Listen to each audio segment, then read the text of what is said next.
Hey guys, today we're kicking things off with a jolt. You're trudging through your morning routine, coffee in hand, blinds half open, your laptop humming like an impatient pet, and you haven't even thought about what you'll learn today. You probably won't survive this reality check, but here it is. Complacency is quietly stealing your future. So, before you get comfortable, take a moment to like the video and subscribe, but only if you genuinely enjoy what I do here.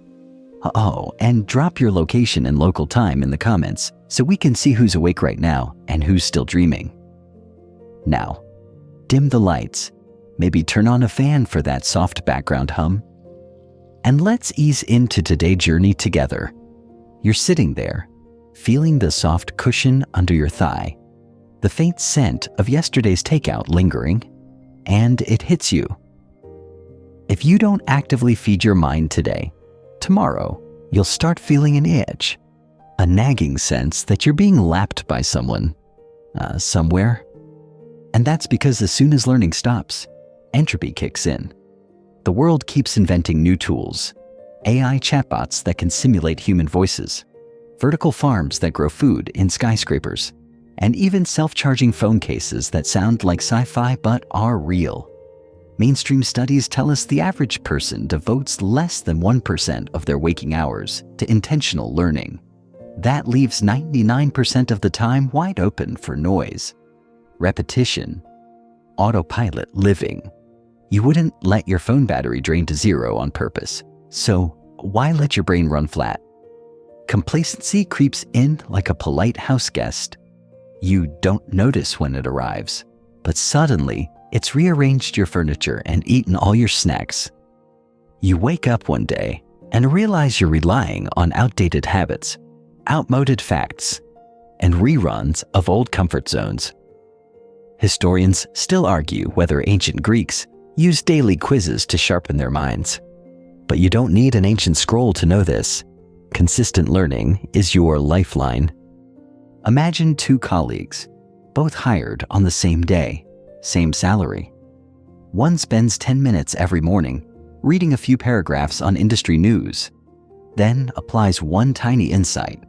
The other scrolls through vacation posts, checks email, and maybe plays a quick game. Fast forward a year. The first has a promotion. The second is still sending the same weekly report. That's not luck. That's a brutal daily choice. Let's talk about the weird stuff for a second. Did you know there's a community that claims chewing celery for 30 minutes a day boosts concentration? Quirky? Sure. But the point is people experiment constantly in the fringes to find ways to edge ahead. If you're not trying at least one new learning hack each week, or whether it's a memory palace or a midnight podcast, you're leaving free brain power on the table. You might be thinking, okay, but I'm busy. I've got meetings, groceries, trying not to burn water in the kitchen.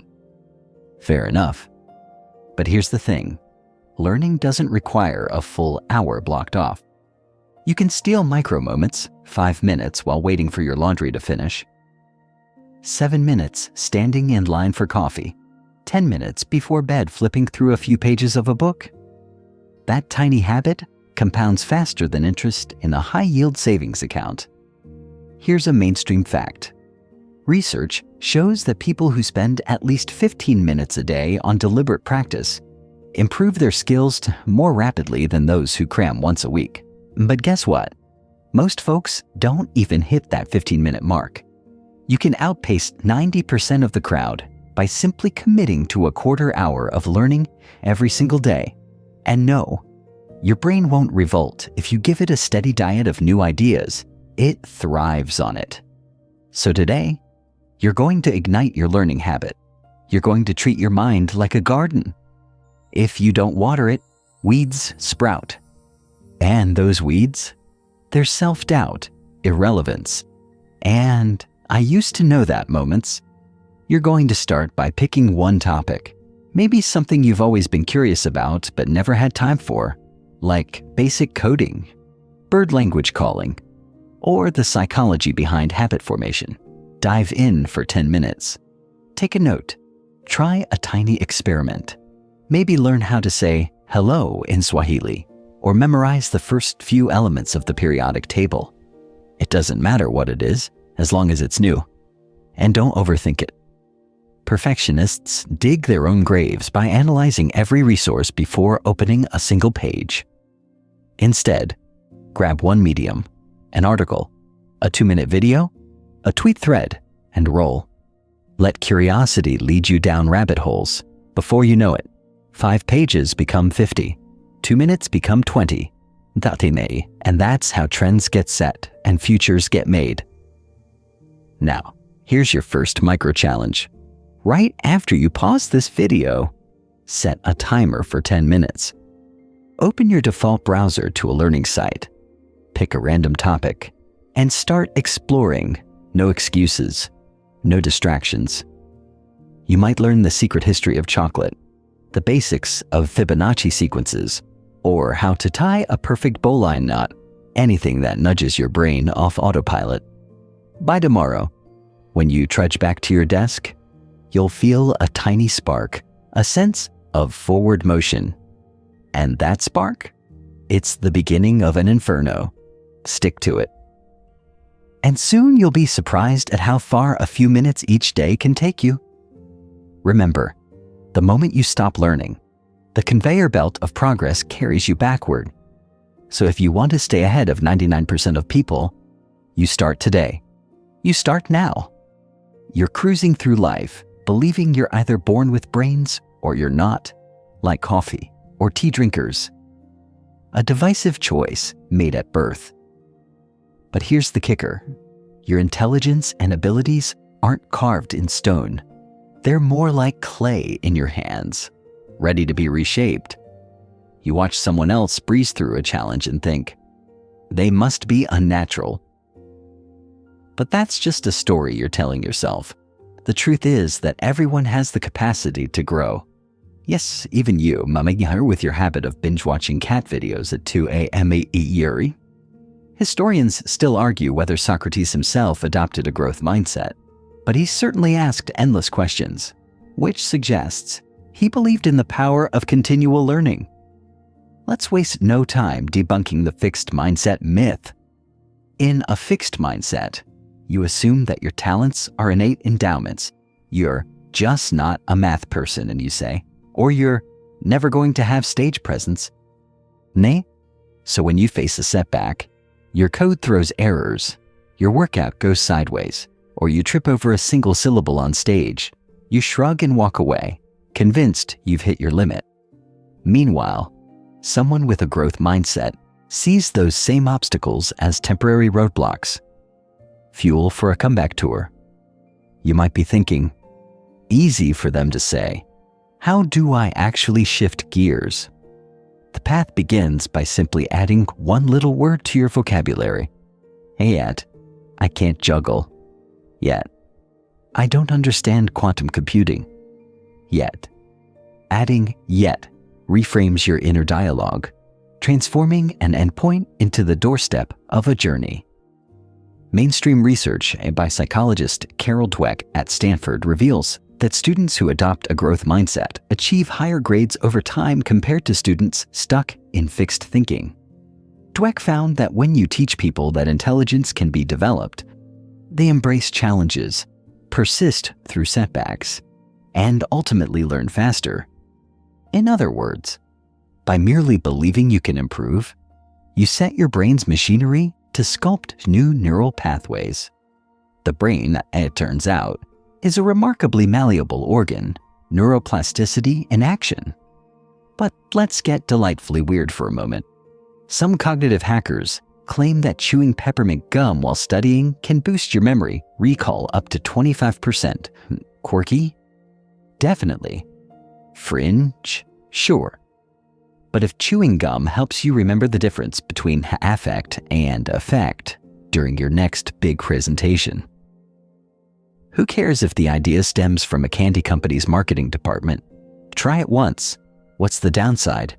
If nothing else, you'll smell minty fresh while reciting Fibonacci's formula. Shifting to a growth mindset starts with embracing challenges rather than ducking them. When a new skill feels impossible, like sculpting a lion from Play-Doh. You lean in. You remind yourself that muscles aren't built by lifting nothing. They require resistance. Your brain's the same. Each time you push beyond ease into productive struggle, you're literally growing. Think back to the last time you felt the burn during a workout or the frustration of debugging code at 3 a.m. You're learning even if it felt miserable in the moment. Next, reframe failure as feedback, not a verdict. That email you botched? Feedback on your communication style? That presentation you flubbed? Feedback on your stage presence. Each misstep is a clue, a breadcrumb on the trail to better performance. Instead of beating yourself up, scout for lessons. What can you do differently next time? Historians still argue whether Edison's 10,000 failures were real or exaggerated, but we know he viewed each failure as a step toward that electric light bulb. Yes, blub was Edison's first spelling attempt. To ingrain growth thinking, track your progress in tiny increments. Create a not yet journal. Whenever you stumble at a task, or when someone tells you, you're really bad at that, write it down as a not yet, then note the smallest next step. Didn't finish that blog post? Not yet. Plot out your first outline. Struggle with guitar chords? Not yet. Practice just 5 minutes of finger exercises. That log becomes a map of your emerging capabilities rather than a catalog of defeats. Another mainstream fact: studies show that people who praise effort over inherent ability foster a stronger sense of agency and outperform peers praised for being smart or talented. So scrap those "you're a natural" compliments. Instead say, you really worked hard on that. Encourage yourself by acknowledging the hustle, not the fixed trait. On the fringier side, there exists an underground community of challenge hackers who purposely tackle tasks they're awful at, like learning Gaelic or unicycling, to shock their brains into rapid adaptation. The theory: the more foreign a skill, the bigger the neural boost when you persist.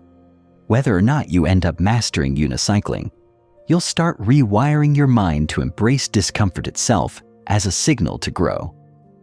Now, here's a playful challenge. For the next 7 days, identify one "I can't yet" statement each morning and turn it into your mission. If you think, "I'll never have a clean inbox," you can't yet spend 5 minutes deleting spam. If you believe, "I'll never understand taxes," you can't yet read 1 bullet point summary on tax basics. Don't overcommit. Your goal is to ingrain the habit of reframing, not conquer the world in a week. As you accumulate these micro victories, you'll notice something magical. Tasks that once felt Herculean will start to feel like warm-ups. That's your growth mindset taking root, turning your brain into a powerhouse of continuous development. Soon, you'll be breezing through challenges that once would have triggered a facepalm and a resignation tweet. Remember, adopting a growth mindset isn't a one-time switch. It's a day-by-day recommitment to believing in your ability to evolve. And each time you do, you carve out new mental real estate where opportunity lives. You're no longer playing for second place. You're on the podium, raising a trophy made of sweat, pep talks, and relentless belief that you haven't arrived because you're only just starting. You wake up groggy, the aroma of stale coffee mingling with last night's pizza, and your to-do list looks more like War and Peace. You tell yourself you'll tackle everything today, but somewhere between checking email and searching for your phone, it's in your hand. The day dissolves in a haze of scrolls and urgent but meaningless tasks. Sound familiar? Here's the brutal truth. Big, lofty goals paralyze you. Tiny habits liberate you. You probably won't survive the overwhelm. So let's disarm it.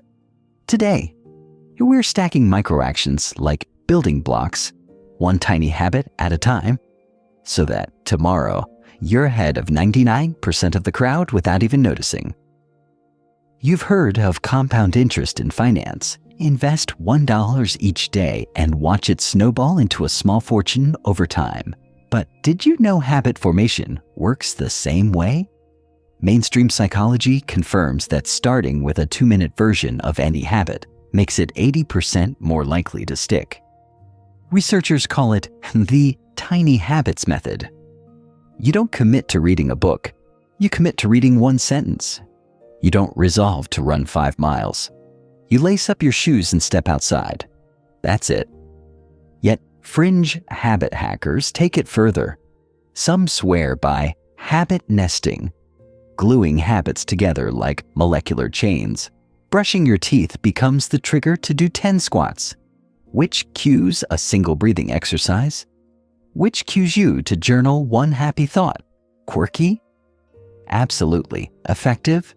Many report skyrocketing productivity. Historians still argue whether Benjamin Franklin built his legendary routine by nesting habits around his daily prayers. But anecdotal lore suggests he rose, asked himself, "What good shall I do today?" Then followed a strict sequence of tasks, nesting at its finest. You might be thinking, okay, but how do I choose the right micro-habit?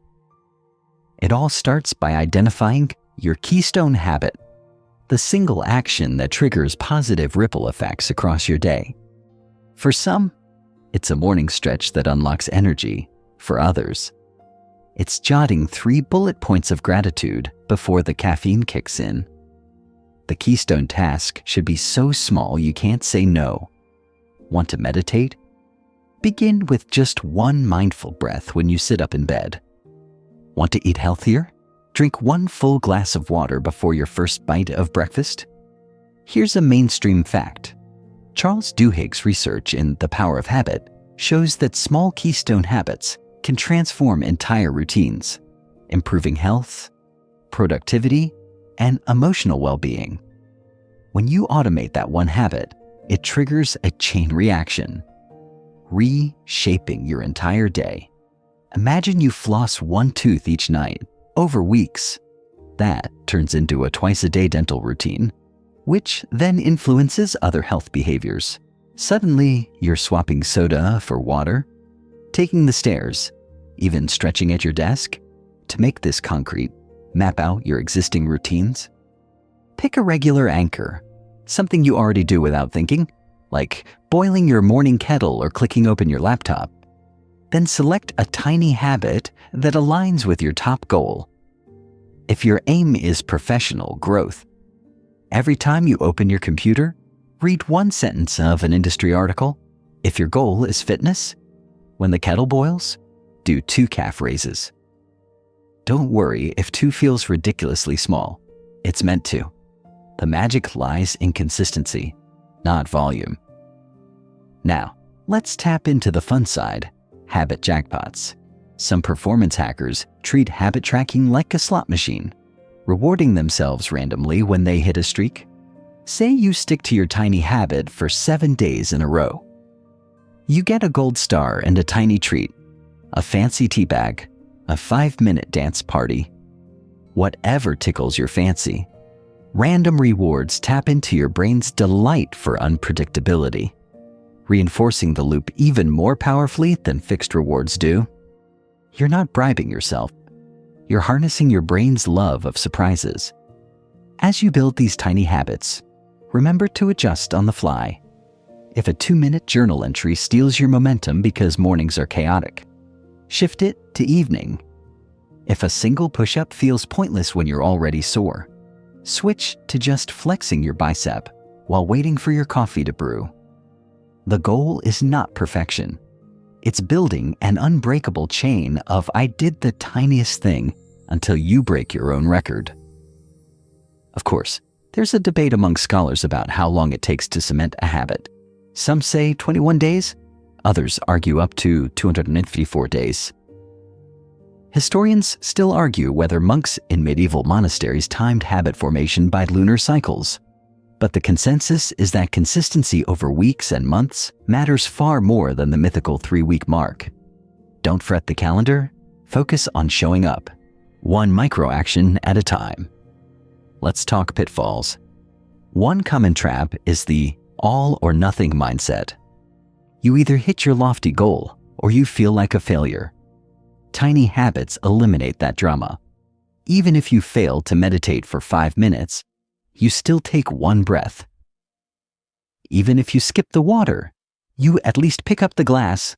That's progress, real, measurable, momentum-building progress over time. Your brain starts craving the tiny win rather than fearing the big leap. Another pitfall is habit overload. People enthusiastically stack 10 habits on day 1. Sit-ups, gratitude journals, language flashcards, new diet, cold showers, and on, then implode under the weight. Reverse engineer the process. Start with one micro habit. Let it grow into a mini ritual. Then add a second. Build your habit tower brick by brick, not all at once. Here's a quirky challenge for you. Choose one micro habit for each part of your day: morning, midday, evening. For morning, maybe read one sentence. For midday, write one to-do bullet. For evening, list one thing you learned.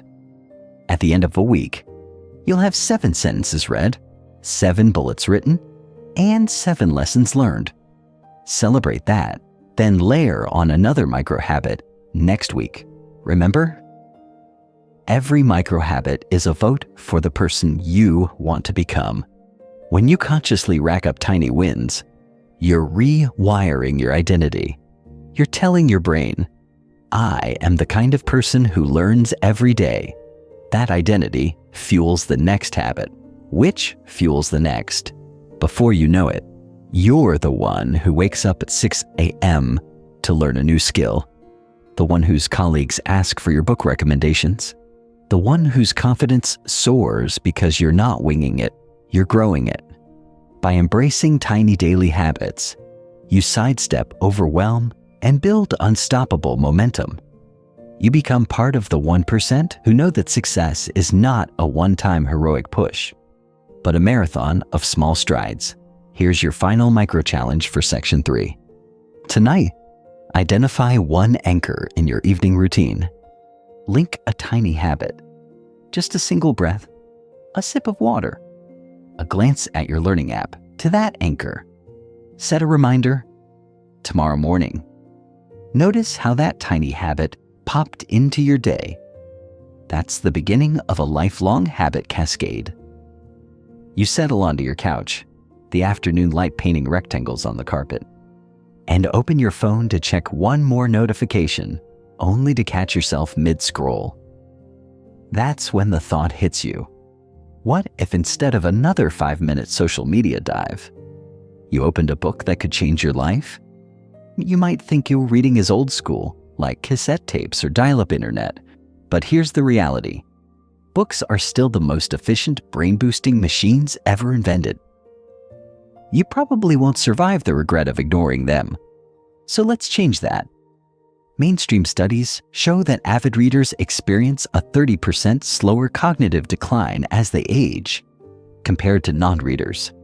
That's not a typo. 30%. Your brain is a muscle. And novels, biographies, and deep dive exposés are the weight plates. Meanwhile, encyclopedias of cat memes do nothing but bloat your dopamine receptors. Historians still argue whether ancient librarians in Alexandria used scrolls to teach critical thinking or simply cataloged them for papyrus resale. But one thing is clear: people who read widely understand contexts, patterns, and perspectives that non-readers miss. You might be picturing academic tomes with frayed spines and pages that smell of mothballs. Sure, those exist, but reading is as much about pleasure as utility. Look around. Podcasts, audiobooks, and digital highlights exist because people crave stories and insights. Mainstream fact: Warren Buffett famously reads 500 pages a day. Yes, 600 pages. Yet he claims 80% of his investment decisions come from what he learns in books. That's not an endorsement. That's a blueprint. But let's lean into something fringe. There are dedicated book bath enthusiasts who surround themselves with open volumes, stacked on chairs, floors, even on their beds, claiming that reading surrounded by books enhances absorption through bibliographic humidity. Quirky, yes. But if breathing in the scent of fresh paper sounds like sensory overload, maybe it'll jolt your synapses into paying attention. Your first step, carve out a reading slot. 10 minutes in the morning, 20 before bed, or during your commute. Your choice. You don't need to finish an entire novel in a week. Start with 5 pages.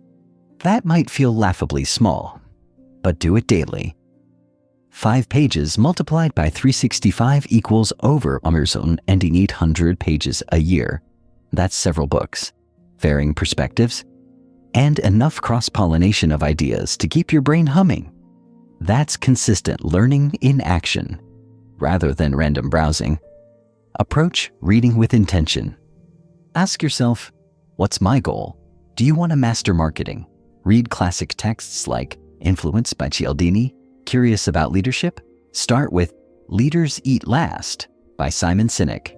If you crave creativity, immerse yourself in biographies of artists, Frida Kahlo, Leonardo da Vinci. Treat your reading list like a buffet of human genius across disciplines, designed to feed your mind's appetite for growth, to supercharge retention. Use the rule of 3. After each reading session, jot down 3 takeaways, facts, quotes, or questions that stick. That simple act cements knowledge. A mainstream study found that active recall techniques like note-taking boost long-term retention by up to 50%. That's not speculation. It's science. Yet some productivity gurus claim an even weirder ritual. Reading aloud in a whisper to your cat or houseplant, plant reading, arguing that voicing words, even softly, engages auditory and vocal centers in your brain, doubling comprehension. Fringe? Undoubtedly. But if whispering your latest discovery about quantum physics to Mr. Whiskers helps you remember it, who cares if Fluffy gives you a judgmental stare? Pair your reading with discussion. Find a friend, co-worker, Yandi, or online group to debate ideas. Historians still argue whether Socratic dialogue began in Athenian courtyards or emerged from tavern debates. But the point is clear. Talking through concepts cements your understanding. Teaching others is an even more potent form of learning. When you explain a concept, you expose gaps in your own knowledge and deepen your mastery. You may worry that you're too busy to read. But here's an insight. Reading doesn't require silence. You can listen to audiobooks while jogging, cooking, or even showering. Waterproof Bluetooth speakers exist for a reason. Audiobook consumption has surged 40% over the past 5 years, proving that people want to learn on the go. You could be digesting chapters of Sapiens while you chop veggies or commuting. In essence, turning downtime into growth time. Now, let's create a simple plan. Pick one book aligned with your goals. Break it into daily chunks, a chapter or even a few pages. Set a recurring calendar reminder when the alarm chimes. Pause whatever you're doing and read. If you miss your slot, don't sweat it. Just pick up where you left off. The aim is consistency, not perfection. Here's a playful reading challenge. Every month, choose one genre you've never explored. Perhaps science fiction, history of art, or biographies of athletes. That genre switch habit expands your neural networks, fueling creative connections. Mainstream science tells us that cross-disciplinary learning fosters innovation. Polymaths from Da Vinci to modern tech founders credit diverse reading for breakthroughs. So don't pigeonhole yourself. Embrace the buffet. As you read, mark passages that resonate. When you come across memorable sentences, copy them into a digital quote vault. Review that vault weekly. You'll be amazed at how these curated bits build into a reservoir of insights you can draw on in conversations, projects, and creative leaps. Now, a quick reminder. Reading is a skill like any other. If you skimp on comprehension, slow down if you get lost, read a paragraph. Speed reading tactics exist, like minimizing subvocalization or scanning blocks of text, but prioritize understanding over pace. Your goal is to absorb meaning, not to inflate your book's read tally. Finally, track your progress visually. Use a bullet journal, an app, or a sticky note chart. Each box represents a reading session. Fill it in. Watching that streak grow nourishes your motivation. You're not just reading, but you're building an identity as a reader, someone who learns every day. So tonight, pick up that book you've been ignoring or download an audiobook. Read 5 pages, jot 3 takeaways, and share one mind-blowing insight with a friend or on social media. That ripple will echo farther than you expect. You're not just turning pages, you're expanding your mind's frontier. Let the ink and paper guide you to new horizons, one deliberate reading session at a time. You're walking down the street, sidewalk steaming after last night's rain, and you catch a flash of neon in a bakery window. Instead of scowling and rushing past, you pause, squint, and wonder, what's the story behind that glowing eclair? That spark, that moment of "I wonder why," is your secret superpower, relentless curiosity. But most folks treat curiosity like an expired coupon, forgotten and unused. You probably won't survive if you let your wonder fizzle, huh? So let's fuel that flame today. Curiosity is your brain's rocket fuel. Mainstream neuroscience reveals that curious states boost dopamine release in the hippocampus, enhancing memory encoding by up to 20%. In plain English, being curious literally helps you remember things better. That's why toddlers ask a million why questions. They're tiny neural explorers building encyclopedias in their heads. Historians still argue whether Leonardo da Vinci's endless notebooks were masterpieces of curiosity or obsessive doodling. But we do know he sketched flying machines centuries before airplanes existed. And that kind of creative leap starts with asking, what if?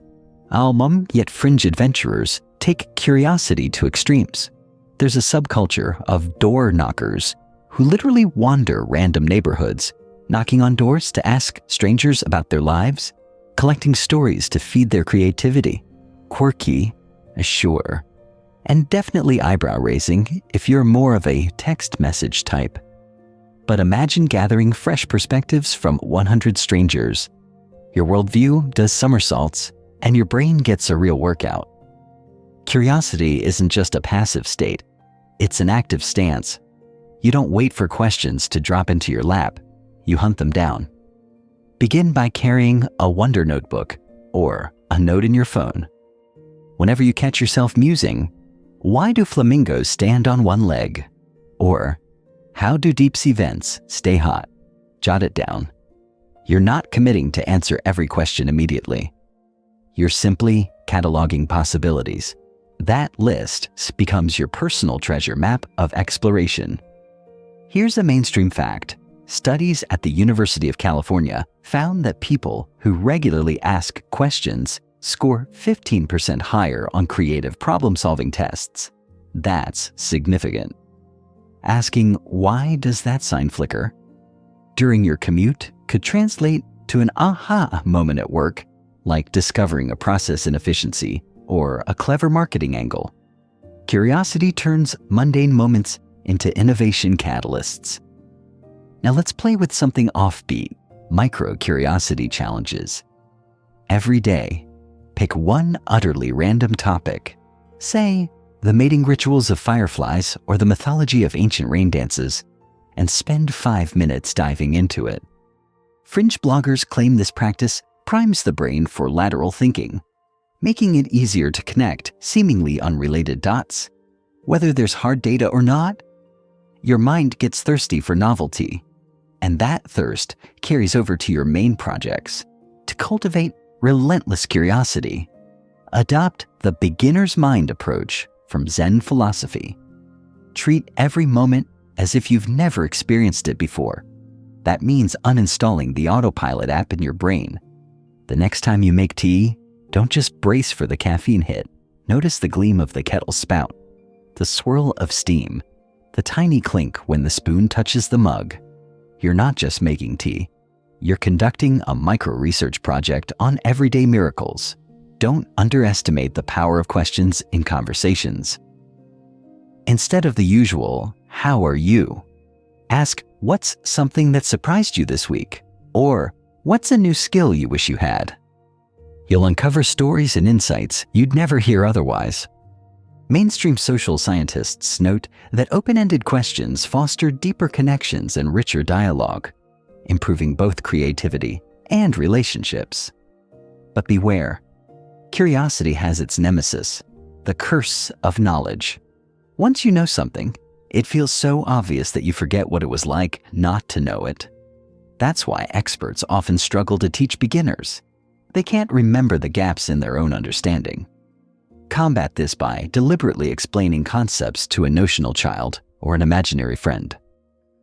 If you tangle your words, that's a sign you need to explore the topic further. Of course, there's debate about whether curiosity is a trait you're born with or a skill you can hone.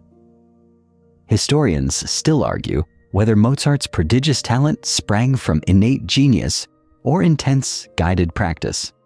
But most modern psychologists agree you can strengthen curiosity like a muscle. Train it with consistent questioning and active exploration. Here's a cheeky challenge.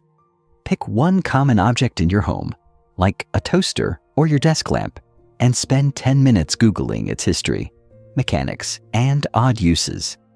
You might discover that early toasters used open flames or that desk lamps inspired modern video game interfaces. By the end, you'll be quoting toaster trivia at parties, dazzling friends, and reinforcing your inner detective. Now, let's weave curiosity into your daily routine. Start each morning with a question of the day. What innovation would solve today's biggest annoyance? Record that question, brainstorm 2 potential answers, and choose one small action, like sending an email or sketching a diagram, to explore it further. Even if the idea flops, you'll have tipped your brain into discovery mode. To keep your curiosity engine revving, create a weekly curiosity hour. Turn off notifications, brew your favorite drink, and dive into a puzzle, a research article, or a hands-on experiment, perhaps urban foraging or amateur astronomy. That dedicated time signals to your brain that exploration is valued, not optional. Finally, remember that curiosity sparks joy. There's genuine pleasure in uncovering a hidden fact, connecting 2 ideas, or seeing the world through fresh lenses. That delight drives you forward, making daily learning not a chore, but a curiosity-fueled adventure. So today, armed with your Wonder Notebook, commit to asking at least 5 why or how questions. Track them, chase answers, and watch your mind expand. You're no longer a spectator in life's theater. You're the curious playwright, spotting plot twists and surprises at every turn. You're in the middle of a project, palms damp, throat tight, and the thought hits you. What if I fail? That tiny seed of doubt multiplies into a forest of what ifs, and suddenly you're paralyzed. You probably won't survive if fear rules your decisions. So right now, you're going to rewire how you view failure. Instead of a stop sign, failure becomes fuel for your next sprint. Mainstream studies reveal that fear of failure activates the same brain regions as physical pain. Your amygdala lights up like a faulty neon sign, alerting you to retreat. Yet athletes, entrepreneurs, and artists lean into that discomfort because they know growth hides on the other side. Historians still argue whether Thomas Edison's repeated light bulb prototypes were failures or experiments. But here's the truth. He logged failures as data points on the way to success. He didn't quit when the filament burned out. He tweaked the design. You can do the same. First, reframe failure as feedback. Imagine you're a scientist testing hypotheses. Every time something bombs, you gather data, what worked, what didn't, and why. That information is gold. When your side hustle doesn't attract customers, it's not proof you're incompetent. It's a clue about pricing, messaging, or your target audience. You dissect each setback like a curious surgeon, extracting lessons that accelerate your next attempt. Here's a quirky tidbit from the fringe world of failure parties. Some productivity hacks encourage intentionally sabotaging a small project, like offering a limited time free giveaway with no promotion, to experience and analyze failure in a low-stakes context. It's like a vaccine. A tiny dose prepares your system for the real thing without causing a deadly reaction. Whether or not you host your own failure fiesta, the idea is to demystify setbacks and make them routine rather than catastrophic. But how do you stop fear from hijacking your actions? Start with pre-mortem exercises. Before launching a project, write down 10 ways it could go wrong. Literally list every potential flaw, technical glitches, impersonal messaging, timing issues. Then, for each risk, outline a mitigation strategy. This process primes your brain to anticipate obstacles and reduces the shock when setbacks arrive. You'll feel less like you've been punched and more like you're navigating a course with known hazards. Mainstream research in psychology shows that pre-mortems improve project outcomes by up to 30%. Because you're preparing your brain to handle adversity, rather than pretending everything's perfect. You're building mental armor. Plus, when you've already identified possible flaws, any real failure feels smaller. It's just one more tick on your list. Next, cultivate a growth failure log. Each time you stumble, jot down the date, the outcome, and the lesson learned. Over time, you'll accumulate a map of your evolving expertise. That log serves two purposes. It reminds you that you've overcome setbacks before, and it highlights patterns. Maybe you always underestimate timelines or skip vital user testing. With that insight, you're no longer guessing, you're strategically adapting. Yet some self-improvement gurus advocate an even more radical approach. Publicly sharing your failures on social media to leverage failure accountability.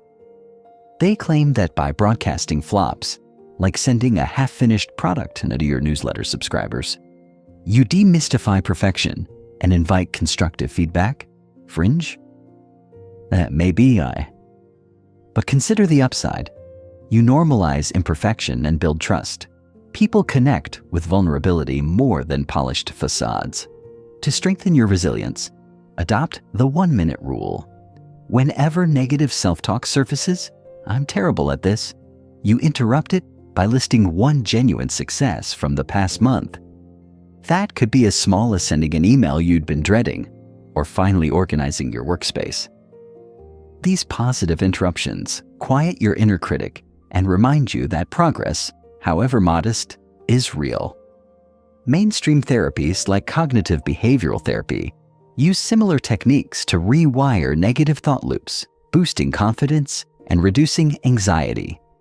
Another powerful tactic is to set effort-based goals rather than outcome-based ones. Instead of aiming to get 100 subscribers, focus on sending one personalized outreach email each day. This shifts your focus from uncontrollable results to controllable actions. If you send that email, you've succeeded. Failure becomes less personal. You gradually build momentum, and the subscribers follow as a natural byproduct of consistent effort. For an extra edge, try the binary finish concept borrowed from software development. Break your project into micro milestones that are either done or not done, with no almost there gray areas. Maybe you commit to writing exactly 200 words or coding one function. When the milestone is done, you celebrate. If not, you analyze why and schedule a new slot. That clarity crushes the fear of endless iterations because you're not chasing a nebulous ideal. You're hitting discrete targets. Fear of failure also thrives on isolation. When you're alone with your doubts, they echo loudly. Counteract this by assembling a mini failure council. 2 or 3 peers, mentors, or friends who can give honest feedback and share their own flops. Schedule brief check-ins after each milestone where you discuss what went wrong and next steps. You'll find that the stigma around failure dissolves when you see that even your high-achieving peers stumble. Of course, there's ongoing debate about whether failure mindset training should be formalized in schools and workplaces. Historians still argue whether the Prussian military's early war games taught cadets resilience or simply rewarded aggression. But modern educators lean toward growth-oriented feedback models that emphasize iterative learning over top-down judgment. Now, here's your practical challenge. Identify one small project you've been avoiding because you fear it might flop.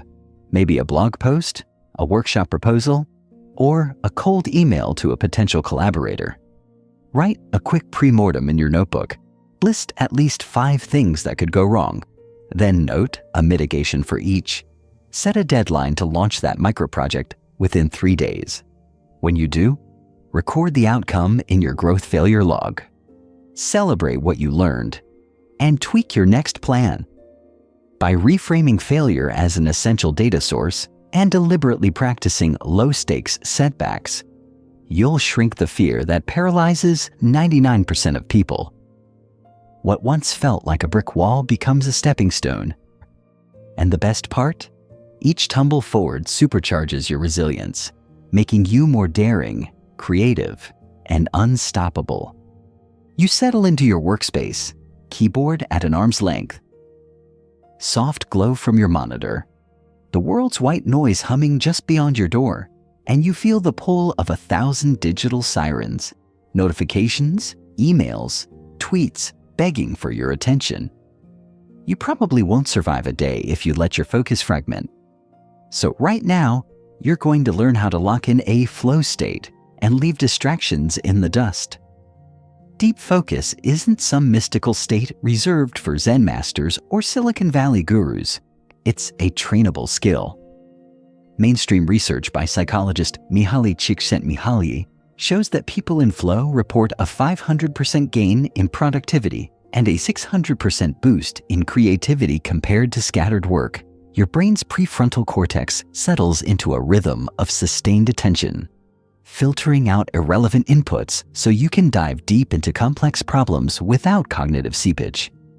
Historians still argue whether monks in medieval scriptoriums achieved this naturally or by vow of silence. But we know they churned out illuminated manuscripts with surgical precision, proof that deep focus can be cultivated.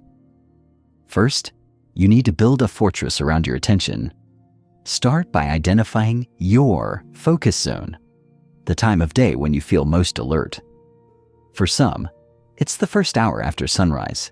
For others, it's the blue hour late at night when the world sleeps and only your ideas wake. Once you know your zone, block it out in your calendar as unbreakable. Treat it like a meeting with your highest self. Next, eliminate digital distractions. Turn off all non-essential notifications. Yeah, even those harmless-looking pings. Studies show that every time you switch tasks, you lose an average of 23 minutes regaining peak concentration. That's nearly half an hour vanished each time you glance at your phone. Flip on airplane mode or use apps that lock distracting websites for set periods. If you're really serious, hide your phone in another room or invest in a simple, dumb phone for emergencies only. Now, let's talk rituals. High performers treat focus like a sacred ceremony. You don't just sit down and decide to concentrate. You summon it with a ritual. Maybe it's lighting a candle, brewing a special tea, donning noise-canceling headphones, or playing a specific instrumental playlist. That ritual signals your brain's hypothalamus to shift gears into deep work mode. Over time, just the scent of that tea or the click of your headphones prepares your mind for tunnel vision. But what do you actually work on during deep focus? You choose a high-impact task, the one thing that, if completed, moves the needle most on your goals. This is ruthless prioritization. Not every email, not every meeting, but the single non-negotiable. Some productivity experts call it eating the frog. If you only get one major task done today, make it the one that scares you most or yields the greatest returns. To maintain focus once you start, try the Pomodoro technique. 25 minutes of unbroken work followed by a 5-minute break. During the break, stand up, stretch, glance outside, let your mind wander physically so it can reset mentally. After 4 cycles, take a longer break of 15 to 20 minutes.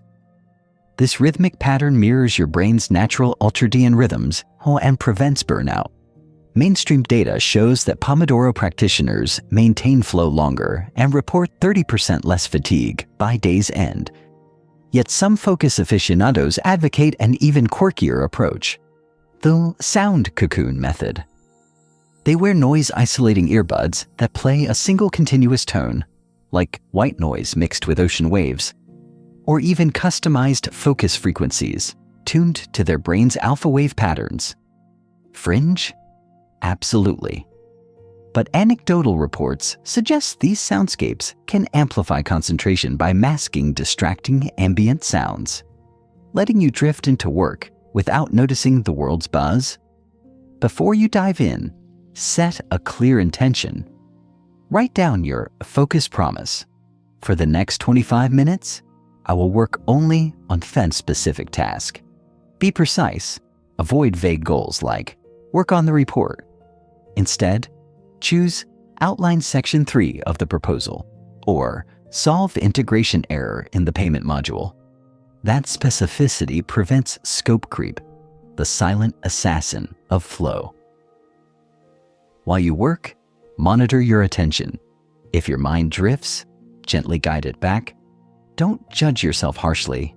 Mind wandering is natural, but treat each distraction like a stray dog and leash it back. Some people use a simple tally system. If you find your attention wandering, jot a small mark on a notepad, then refocus immediately. At the end of your session, review the tally to identify distraction triggers, maybe certain thoughts, sudden hunger pangs, or ambient noises, and address them next time. Of course, you'll need recovery rituals too, because deep focus is intense. After your final Pomodoro of the day, step outside for a brisk walk, do a short breathing exercise, or simply lie on your back and watch clouds drift by. This rewiring downtime lets your brain shift from concentrate mode to diffuse mode, where insights often crystallize. In fact, many breakthroughs, like the structure of benzene or the concept of the unconscious mind, emerged during walks or showers. Those unguarded moments when your subconscious connects the dots. Mind you, there's scholarly debate about optimal session length. Some argue 90-minute sprints align better with your brain's natural cycles, while others swear by microsprints of 10 minutes. Historians still argue if Edison's legendary 100-hour continuous work sessions ever actually happened or were mythologized. But modern neuroscience advises experimenting within a 20 to 90-minute window to find your sweet spot. Finally, track your deep focus sessions like an athlete tracks workouts. Log the date, session length, task completed, and a focus rating from 1 to 10. Over weeks, you'll spot patterns. Perhaps midweek mornings yield your highest concentration, or certain tasks feel more flow-friendly. Use that data to optimize your schedule dynamically. Now, here's your deep focus challenge tomorrow. Choose your focus zone and block out at least 2 50-minute sessions. Before each, perform your focus ritual. Lights off, music on, phone hidden, and set your intention on one precise task. Use the Pomodoro or your preferred timing method.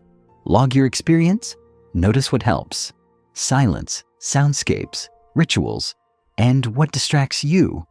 Tweak relentlessly.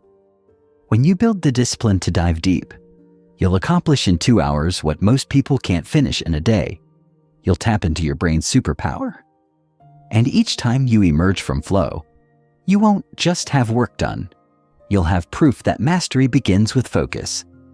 You're staring at your to-do list, items cascading like a waterfall, emails to send, reports to draft, personal projects to juggle, and you feel your time slipping away. You probably won't survive by trading every minute for every dollar. Instead, today you'll learn to multiply your efforts with leverage, turning 1 hour of work into the equivalent of 10. Welcome to the Exponential Growth Hack. Leverage is the art of doing more with less by using tools, systems, and people as force multipliers. Mainstream entrepreneurs like Jeff Bezos and Elon Musk don't personally package every Amazon order or code every SpaceX module. They design systems that scale. Historians still argue whether the printing press or the telegraph had a bigger impact on human progress. But one thing's clear: multiplied effort changes the game. First, spot low-value tasks that eat your time, repetitive data entry, scheduling meetings, or answering routine questions. For each, ask, can I automate this? Simple automations, email filters, calendar scheduling tools, template responses can reclaim hours weekly. For example, setting up canned email replies for FAQs saves you from typing the same sentences over and over. Over a year, those minutes add up to days. Next, delegate ruthlessly.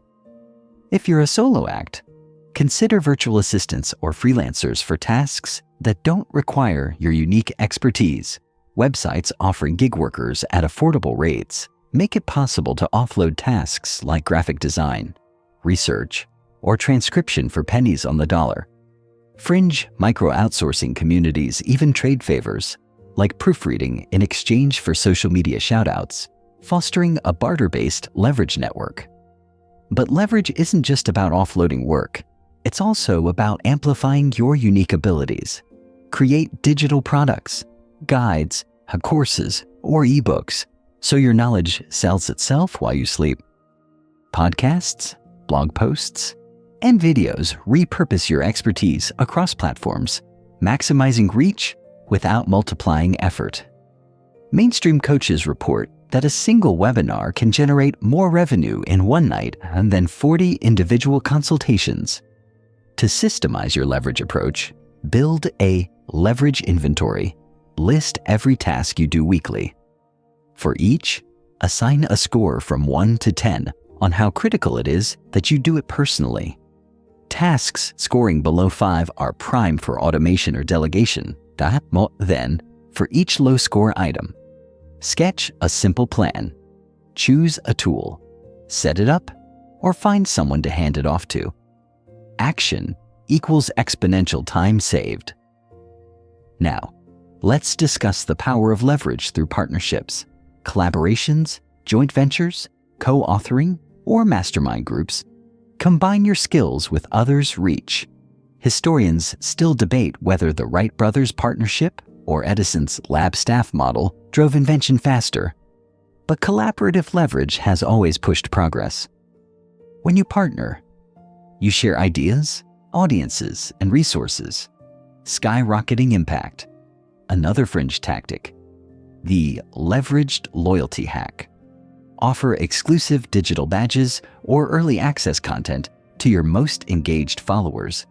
They become mini ambassadors, promoting your work for the privilege of insider status. You gain marketing power without a huge ad budget, while your community feels valued and invested. Leverage also thrives on building reusable templates and SOPs, whether it's a blog post outline, sales email framework, or content calendar structure. Having a repeatable blueprint cuts preparation time in half. SOPs, standard operating procedures, ensure quality and consistency when tasks are handed off.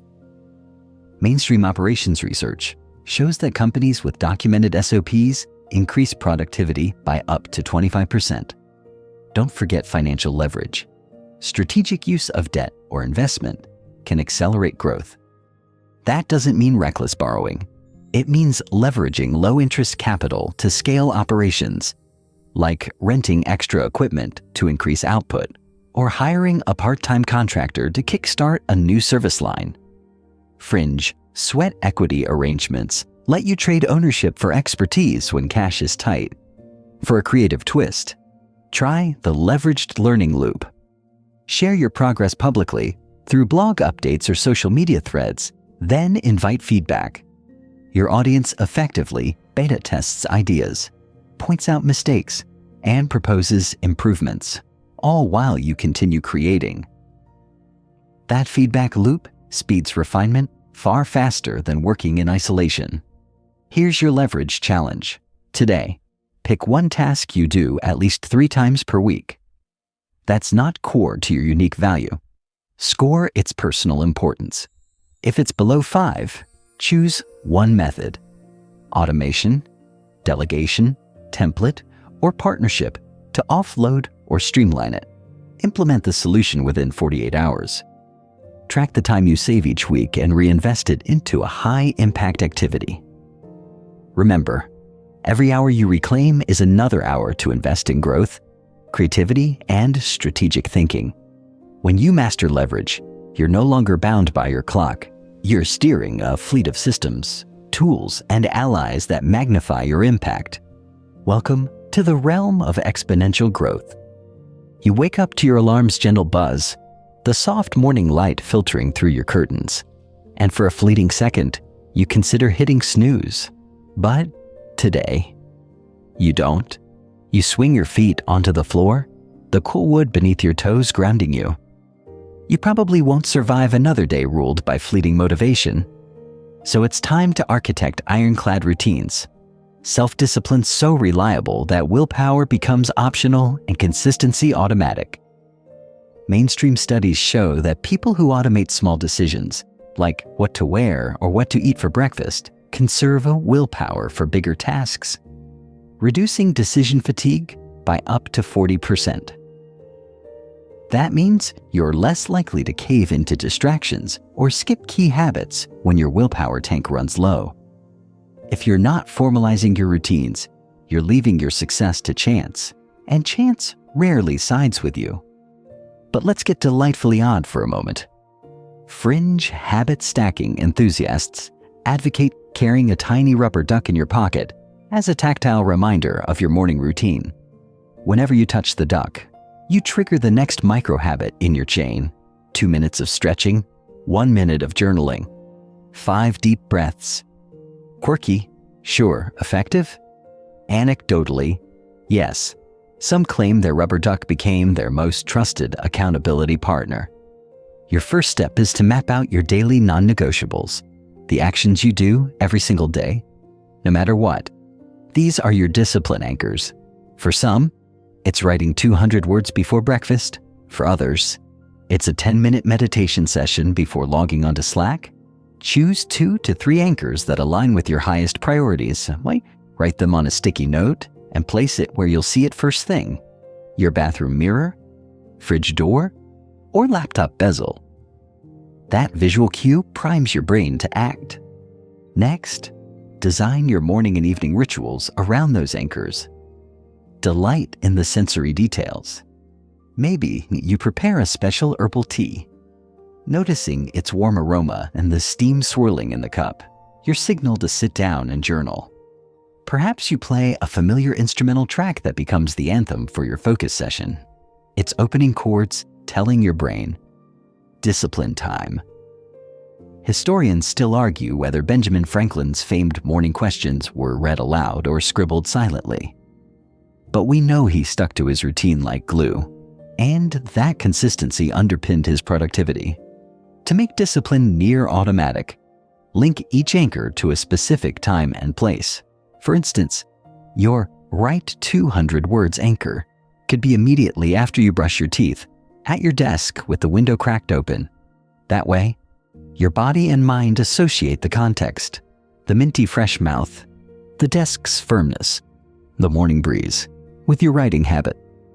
Over time, the action bypasses conscious resistance and simply flows.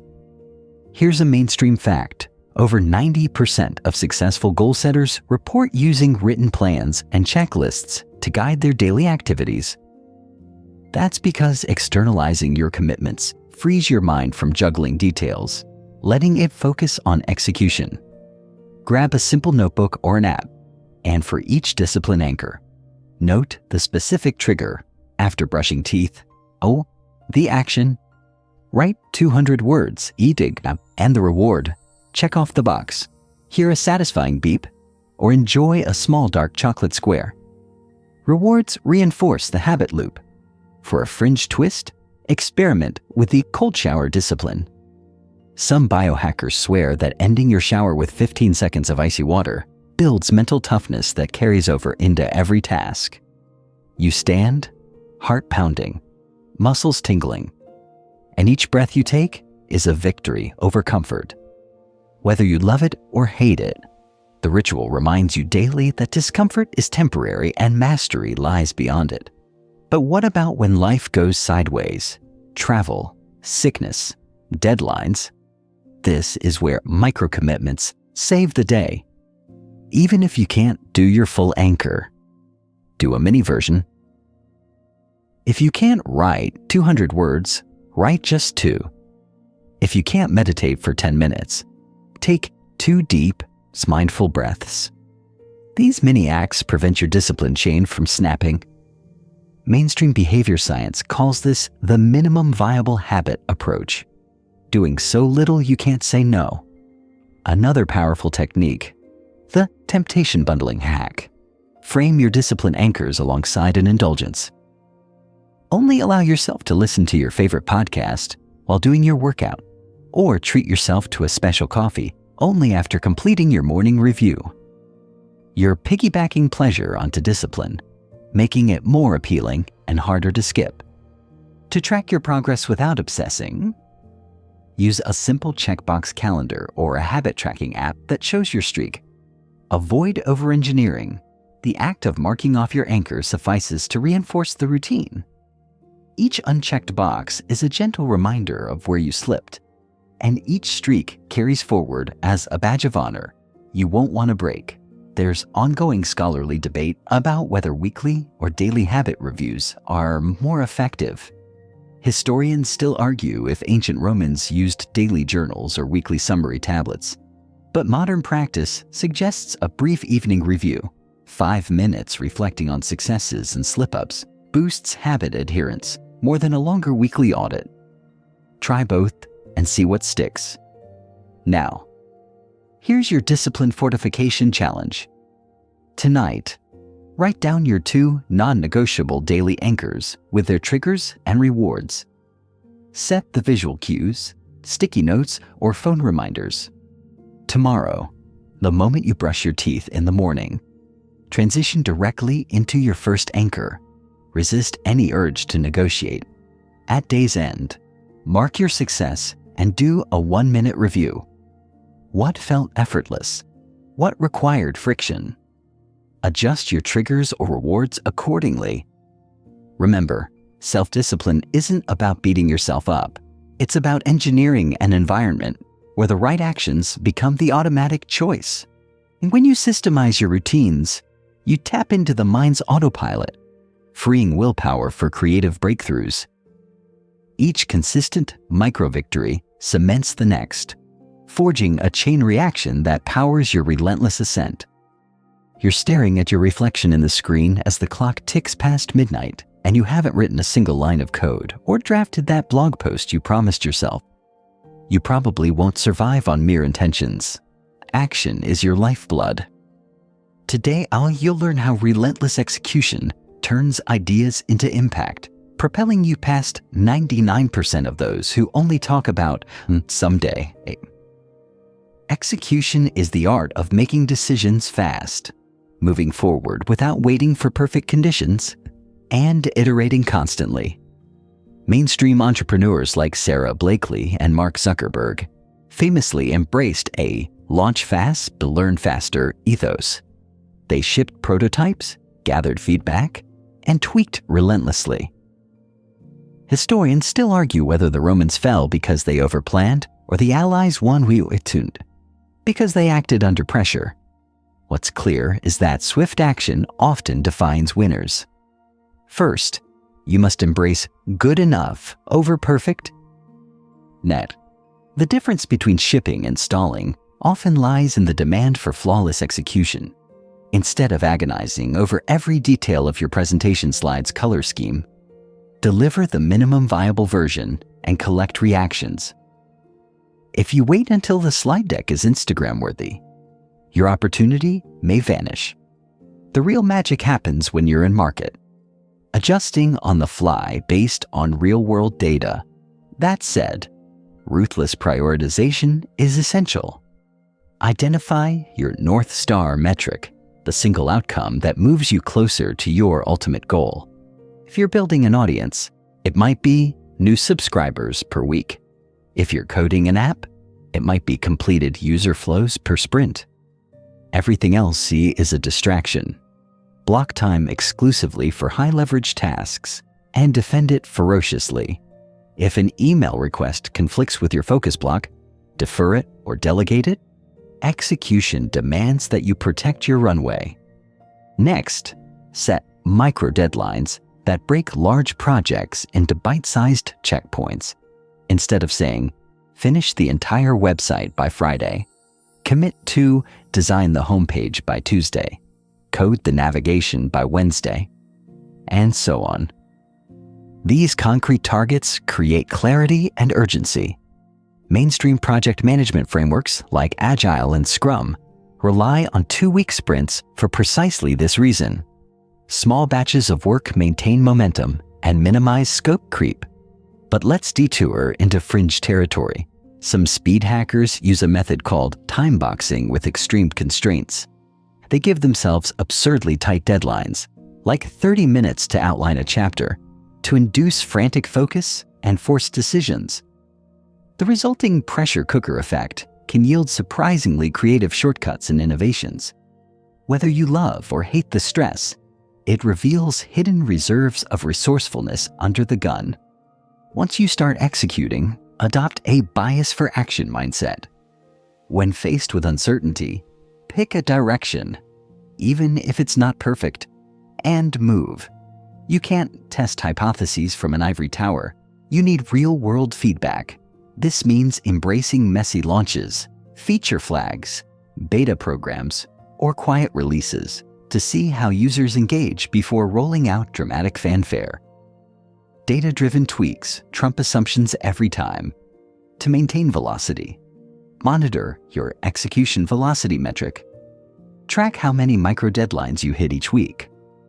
If you finish 5 mini-tasks last week and only 3 this week, investigate why.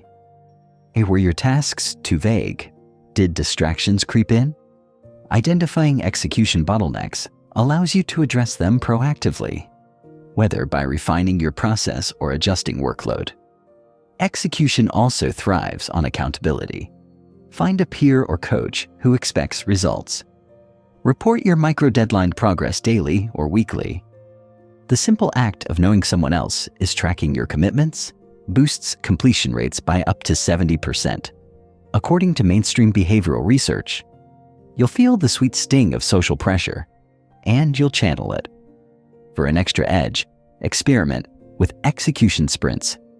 Choose a 24-hour window, weekend or weekday, and dedicate it to a single outcome. Launch that landing page. Draft Chapter 2, or record the episode. Turn off all non-essential commitments and treat the sprint like a hackathon.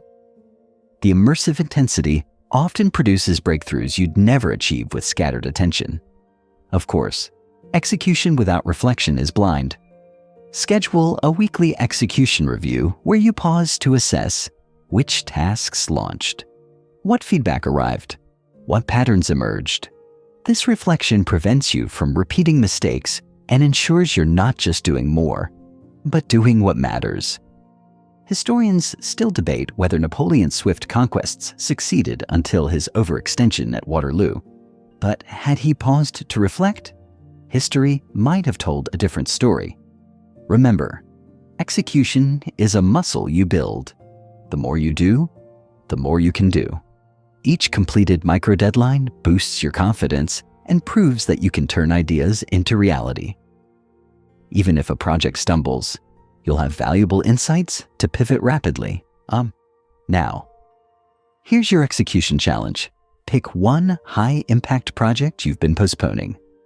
Break it into 3 micro-deadlines with clear, time-boxed goals: today, tomorrow, and the next day. Share your plan with an accountability partner. Launch your first microtask within 2 hours. Log your progress and note any obstacles. At each milestone, iterate based on what you learned. With relentless execution, you're not just dreaming, you're producing. You're not just planning, you're shipping. Soon, you'll look back and realize you've done in weeks what most accomplish in years. You're sipping your 3rd cup of coffee, mind buzzing with half a dozen side projects, and you realize the thread connecting them all is wanting to be great. You probably won't survive by hoping for a lightning strike of brilliance. Mastery demands consistent refinement over time. Today, you'll learn how tiny daily improvements compound into world-class expertise, transforming you from novice to near unbeatable pro. Mastery is not a singular event. It's a process made of thousands of small choices. Mainstream research on deliberate practice, pioneered by Anders Ericsson, shows that elite performers log 10,000 hours of focused, feedback-driven rehearsal to reach top-tier skill levels. But here's the kicker. It's not just clocking hours. It's what you do in those hours that matters. Historians still argue whether Mozart or Bach logged more practice hours, but both knew that repetition with reflective adjustments breeds excellence. First, break your chosen field into its fundamental components. If you're learning graphic design, separate color theory, typography, layout, and software proficiency. If you're studying a language, isolate pronunciation, grammar, and vocabulary. Mastery emerges when you tackle each sub-skill deliberately, rather than aimlessly repeating whole tasks. By isolating weak links, you can apply focused drills that strengthen your foundation. Next, establish a daily mastery microsession. Carve out 15 to 30 minutes each day dedicated to targeted practice on just one sub-skill. For instance, spend 20 minutes sketching letter forms if typography is weak, or drilling verb conjugations in your target language. Mainstream studies indicate that consistent, short bursts of practice outperform sporadic marathon sessions for retention and skill development. You'll outpace peers who cram and crash. Yet some fringe learners swear by the chaos training method. They deliberately practice in unpredictable settings, noisy cafes, while standing on one leg, or with ambient music at 150% volume, to simulate performance under pressure. The idea is that real-world distractions sharpen resilience and prepare you for high-stakes environments. Whether or not you adopt chaos training, adding a dash of unpredictability can accelerate adaptation. Reflection and feedback are your secret weapons. After each microsession, jot down one what went well insight and one what to improve note. Over time, you'll see patterns. Maybe your strokes tighten under fatigue, or you forget certain grammar rules when anxious. Those reflections guide your next session, making each 15 minutes exponentially more effective than unguided repeats. Another mainstream fact: learners who teach others reinforce their own mastery. Explaining a concept or skill forces you to clarify fuzzy areas and anticipate questions. Consider starting a weekly Teach Back blog post, video antadi, or informal peer session. When you articulate your knowledge, you cement it at a deeper level. Don't overlook the power of interleaving, mixing different but related skills in one practice block. Studies show that alternating between topics, say vocabulary, then pronunciation, then comprehension, creates stronger long-term retention than massed practice of a single dimension. That interwoven approach adds variety and keeps your brain actively discriminating among concepts, boosting learning. You may worry that 15-30 minutes daily seems trivial, but imagine compounding a 1% improvement every day. Mathematically, you're nearly 38 times better in a year. That's the 1% rule in action. Fringe 1%ers track microgains obsessively, logging the fraction of a second shaved off a sprint or the slight increase in hand lettering precision to prove that incremental beats sporadic leaps for building unstoppable momentum. As you accumulate microsessions, schedule periodic mastery milestones, longer sessions, an hour or two, where you apply combined skills in real tasks, like designing a full poster or having a 10-minute conversation in your new language. These integration sessions reveal how your subskills coalesce under pressure and highlight areas needing more focus. To sustain this practice, weave mastery microsessions into your discipline anchors. If your morning ritual includes a discipline anchor, tack on your microsession right after. If you have a focus zone, reserve the first part for your high-leverage task and then segue into mastery work. Embedding practice into pre-existing habits ensures it doesn't slip down your priority list. Consider also forming a mastery circle. 2 or 3 peers committed to the same craft who meet weekly to share progress, exchange feedback, and set new micro goals. The social accountability and peer critique accelerate growth, making you twice as likely to stick to your practice schedule and improve faster. Historians still debate whether Leonardo spent more time observing nature or sketching his inventions. But what's undeniable is that his relentless daily practice, 30,000 pages of notebooks, turned him into a Renaissance icon.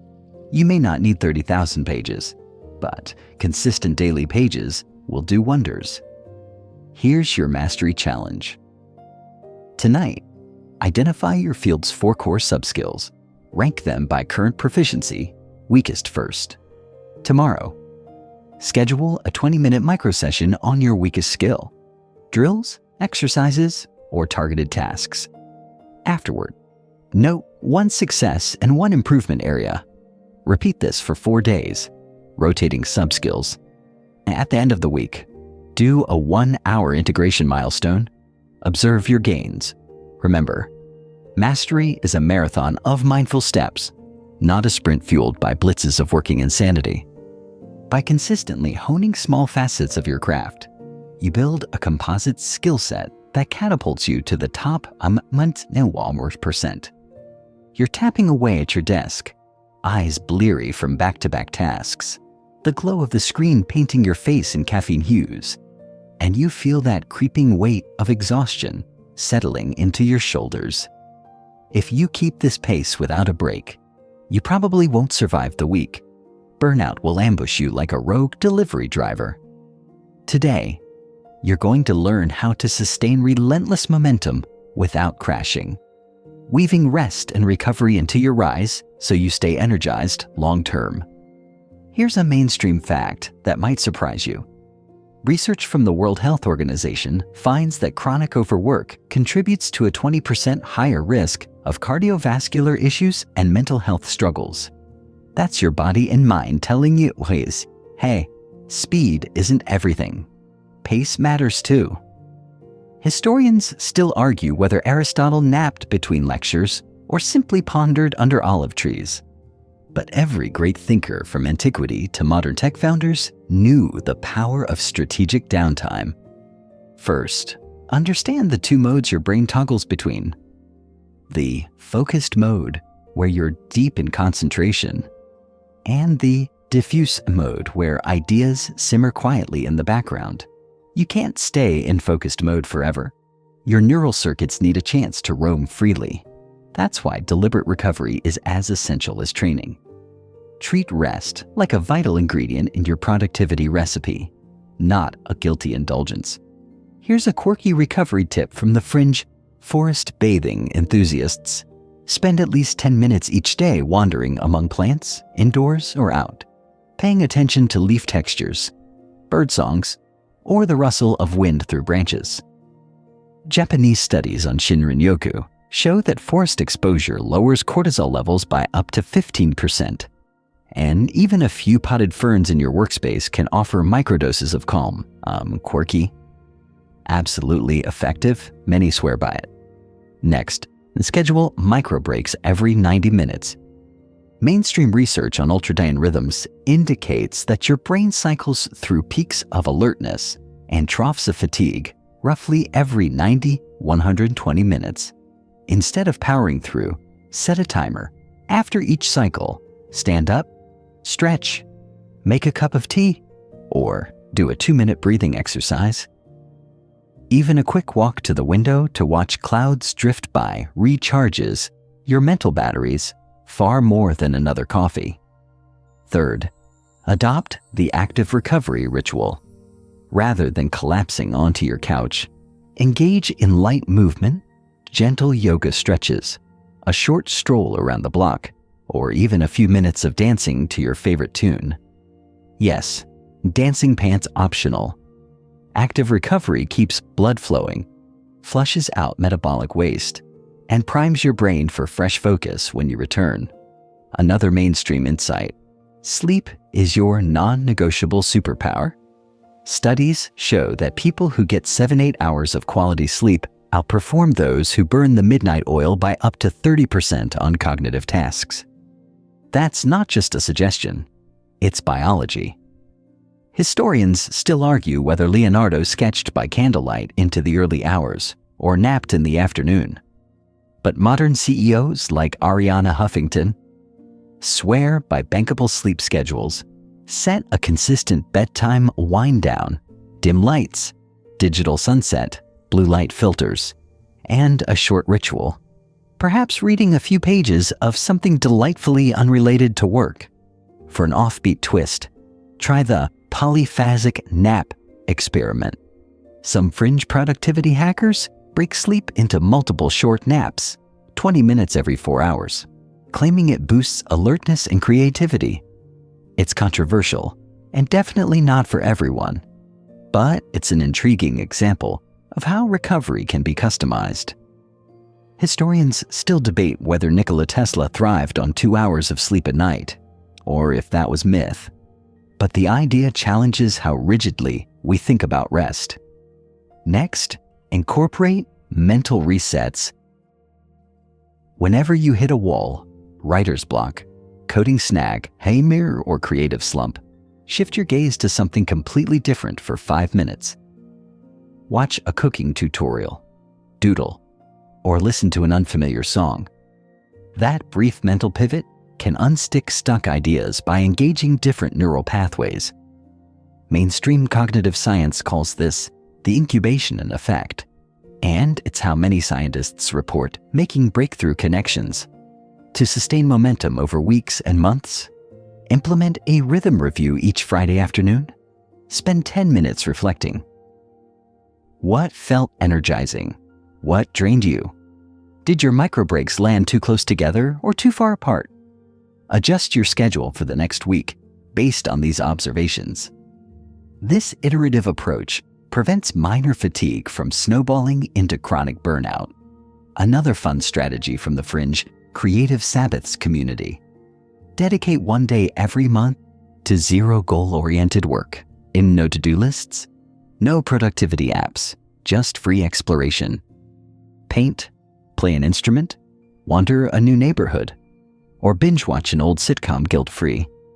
These monthly Sabbaths act like mental shock absorbers, releasing accumulated tension and sparking fresh inspiration when you return to your routine. Balance also requires social recovery. Isolation fuels burnout. Connection fuels resilience. Schedule short social sprints. A 15-minute coffee chat with a friend, a quick phone call to a family member, or a shared lunch break with colleagues. That human connection releases oxytocin, the bonding hormone, and reminds you that life isn't just a series of tasks. Remember that nutrition underpins recovery too. While you're fueling your hustle, don't neglect whole foods, hydration, and balanced macros. Drinking water consistently, not just guzzling when you're parched, supports cognition. A mainstream study showed that even mild dehydration can impair focus by up to 10%. Keep a water bottle handy, and maybe flavor it with a quirky infusion, cucumber, mint, or a slice of jalapeno if you're feeling adventurous. Finally, weave gratitude into your wind down.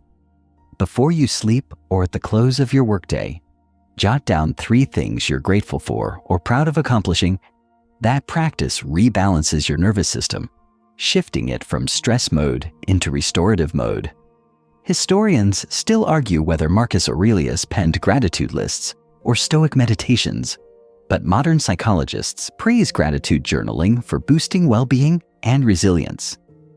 Here's your recovery challenge. For the next week, slot in 3 daily micro breaks, a 10-minute forest bathe or indoor plant stroll, and a brief Friday rhythm review. Guard your sleep schedule like it's your most valuable project, and integrate active recovery after each deep work block. Notice how your energy levels stabilize, how ideas flow more freely, and how burnout edges backward. Sustaining momentum isn't about power through. It's about power up and power down in harmony. When you master the art of recovery, you build a foundation for relentless action that never burns out. You're scrolling through your industry newsfeed, same headlines, same buzzwords, and you feel a tingle of complacency. Is this all there is? You probably won't survive in a world that changes overnight if you don't adapt. So today, you'll learn how to embrace continual reinvention, pivot on a dime, and keep your skill set razor sharp, no matter how the game evolves. Adaptability is your competitive moat. Mainstream business analyses show that companies which pivot effectively in response to market shifts outperform static rivals by 60% over a 5-year span. Your personal growth works the same way. Those who update skills in line with emerging trends stay in demand, while those who rest on past laurels get left in the dust. Historians still argue whether Nokia's decline stemmed from ignoring smartphones or strategic hubris. But the lesson is clear. If you're not evolving, you're dissolving. First, adopt a future-back mindset. Instead of asking, "What skills do I have?" ask, "What skills will be most valuable 3 years from now?" Look at emerging fields, AI ethics, sustainable design, decentralized finance, and pick one adjacent to your expertise. Then reverse engineer a learning path. Identify prerequisites, resources, and micro steps to get there. That future-back orientation makes you proactive rather than reactive. Next, build a skill radar by subscribing to 3 curated news sources or newsletters in your domain, plus 1 outside it. If you're a marketer, follow tech newsletters. If you're a coder, read design blogs.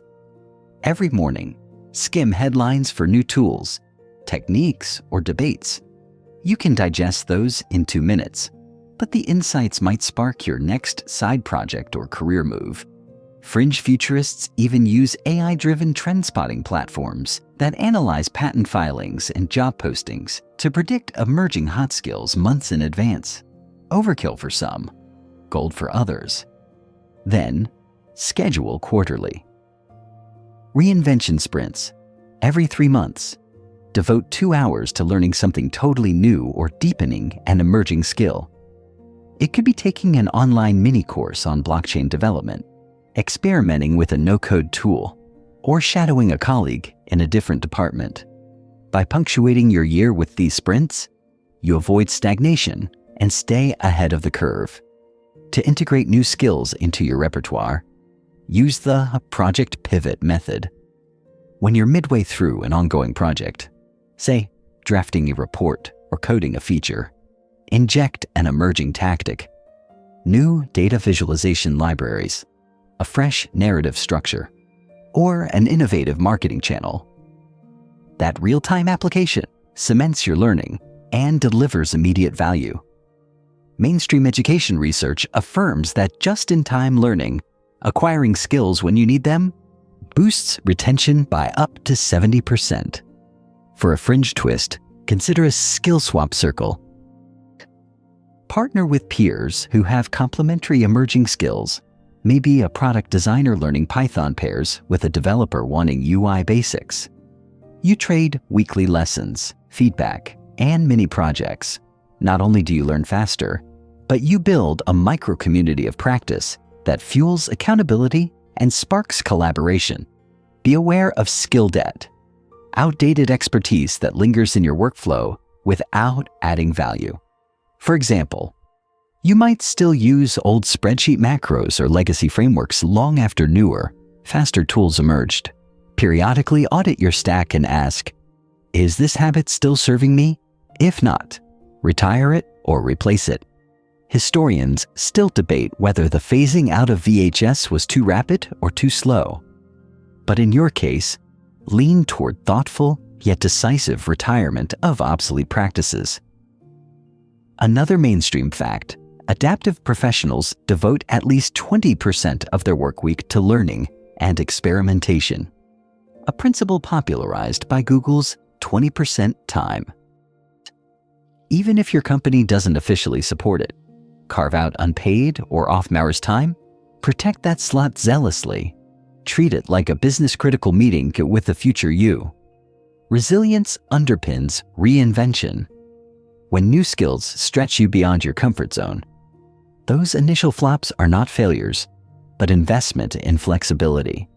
Keep a pivot log where you track each new experiment. What you tried, what you learned, and whether you'll integrate it further. That log serves as a bridge between past routines and future capabilities. Finally, they lean into the mindset that your career is not a straight line, but a spiral. Each loop brings you back to similar themes, but at higher levels of mastery. Embrace periodic reinvention as natural rather than disruptive. Reward yourself for each successful pivot, no matter how small, perhaps with a new gadget, a certificate, or simply a moment of acknowledgement in your journal. Here's your reinvention challenge this week. Identify one emerging skill in your field and commit to a 90-minute mini course or tutorial session. Then, apply one element of that skill to an existing project before the weekend, log your insights in your pivot log, and share one learn with a peer for feedback. By doing so, you'll be one step closer to the agile, future-ready pro you're meant to become. Adaptation isn't optional, it's the lifeline to sustained success. When you master reinvention, you lock in your place among the 1% who never go obsolete. Your journey has spanned igniting daily learning, embracing growth mindsets, building micro-habits, devouring books, fueling curiosity, reframing failure, mastering focus, leveraging systems, fortifying discipline, executing ruthlessly, honing mastery, and sustaining momentum through recovery and reinvention. You probably won't survive the plateau, so now you'll weave all these threads into a living tapestry of lifelong education that keeps you perched at the front of the pack. Lifelong learning isn't a project with an end date. It's a pulse that hums through every moment of your life. Mainstream reports show that continual learners are 37% more likely to receive promotions, earn higher salaries, and report greater job satisfaction. Historians still argue whether polymaths like Benjamin Franklin or modern innovators like Elon Musk worked harder or simply loved learning more. But the pattern is undeniable. Those who learn relentlessly stay relevant. Start by crafting your education ecosystem. This is your personalized network of inputs, RSS feeds, book queues, podcast subscriptions, mentors, peer groups, online courses, and curated reading lists. Visualize it as a garden. Each source is a plant, and you nurture them through scheduled watering, time slots for reading, listening, experimenting, and discussing. A fringe tactic is to rotate seasonal themes, dedicating each quarter to a major topic. Say, emotional intelligence in Q1, data literacy in Q2, ensuring breadth and depth over time. Next, institutionalize reflection. A monthly learning audit where you review your ecosystem. Which plants thrived? Which wilted? Replace or prune sources that no longer serve you. That audit keeps your garden fresh, ensuring you're not perpetually tending dead leaves, but cultivating living growth. To keep your ecosystem humming, embed learning sprints into your calendar. 2-hour blocks where you mix consumption and creation. Read a chapter, then write a short blog post or teach a micro lesson to a friend. This consumption creation loop cements ideas faster and multiplies your impact as you share insights publicly. Another mainstream insight: social learning accelerates growth. Join or form a Lifelong Learners Guild, a small group that meets monthly to share recent discoveries, debate hot topics, and set collective challenges. The Guild fuels accountability and cross-pollinates perspectives. Fringe knowledge barter circles go further, swapping mini courses or coaching sessions peer-to-peer without money. Pure exchange of expertise. Building unstoppable learning also means adopting tools that track your cognitive investments. Use spaced repetition flashcards for key concepts, mind map apps to visualize connections, and habit trackers to log study sessions. These digital scaffolds reinforce memory and consistency, reducing reliance on willpower alone. Finally, cement a growth contract with yourself. A pledge outlining your commitment to daily learning, minutes per day, topics to explore, quarterly themes, and accountability partners. Sign it, date it, and revisit it weekly. This contract transforms abstract aspirations into a formal agreement you're bound to honor. Remember, the future rewards those who learn faster than everyone else. By weaving these strategies into your daily rhythm, you become a magnet for opportunities, insights, and breakthroughs. You don't just stay in the top 1%. You continually redefine what the top looks like. Feel the day's urgency soften as you inhale deeply. Awareness shifting from the racing pulse of productivity to the gentle rhythm of becoming. Each strategy you've absorbed, each habit you've seeded, has primed your mind for a life where curiosity never sleeps. Picture your thoughts like ripples on a still pond, spreading outward, touching every corner of your world. Now, allow the tension to unwind from your shoulders. Let the flicker of possibility recede into a quiet ember, warming you with confidence rather than burning you with haste. Recall the moments you paused to ask why, the tiny routines you honored, the micro challenges that reshaped your very neurons. Those are not distant memories, but living roots anchoring you in perpetual growth. As the hum of momentum fades into stillness, remind yourself that learning isn't a race to the finish line, but a lifelong embrace of wonder. Your path need not be perfect. Moments of rest, missteps, and detours are the gentle currents that guide you toward deeper insights. Rest is not defeat. It is the fertile soil for tomorrow's innovations. And so, with a soft exhale, trust that today's seeds of knowledge will blossom in their own time. Tomorrow, the world will present you with fresh questions, unexpected challenges, and vibrant opportunities to learn anew.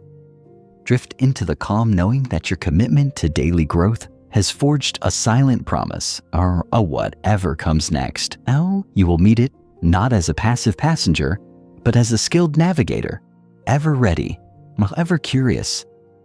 Wish you can do it soon.